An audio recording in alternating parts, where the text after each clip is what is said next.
Hi అండి, simple and టేస్టీగా మొటిక్కాయ తాలింపు ఎలా తయారు చేసుకోవాలో చూపిస్తాను. మా వైపు వీటిని మొటిక్కాయలు అంటారు, కొన్ని సైడ్లు గోరుచిక్కుళ్ళు అంటారు, చోళకాయలు అంటారు. ఇది ఎలా తయారు చేసుకోవాలో చూపిస్తాను. పప్పు రసం సాంబార్ చేసుకున్నప్పుడు ఏదైనా సైడ్ డిష్గా బాగుంటుందండి. 1 కేజీ మొటిక్కాయలు తీసుకొని శుభ్రంగా కడిగి అటు ఇటు ఒలిచేసి మీడియం సైజు ముక్కలుగా ఒలిచి కొద్దిగా నీళ్లు వేసేసి ఉడికించుకోవాలండి. ఉడికేటప్పుడు కొద్దిగా ఉప్పు వేసి ఉడికించుకుంటే సరిపోతుంది. చక్కగా ఉడికిపోయాయి, చూసారు కదా.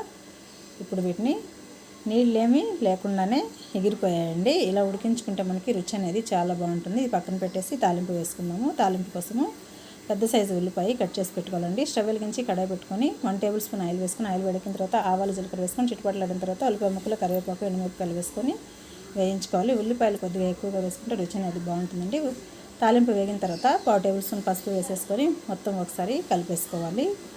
ఇప్పుడు ఇందులో మనం ఉడికించి పక్కన పెట్టుకున్న మొటిక్కాయ ముక్కలు వేసేసుకొని ఆయిల్లోనే 2-3 నిమిషాలు మగ్గించుకోవాలండి. మగ్గిన తర్వాత ఉప్పు కొద్దిగా తక్కువైందండి, అందుకే రుచికి సరిపడినంత ఉప్పు వేసేసుకొని కొబ్బరి కారం వేసేసుకుంటే రుచి అనేది చాలా బాగుంటుంది. తప్పకుండా ఈ విధంగా ట్రై చేయండి.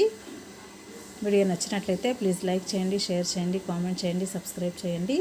ఈ మొటిక్కాయ తాలింపు రుచి అనేది చాలా బాగుంటుందండి. ఇది విధంగా చేసుకోవచ్చు. బియ్యం కారం వేసుకున్నా కూడా చాలా బాగుంటుందండి.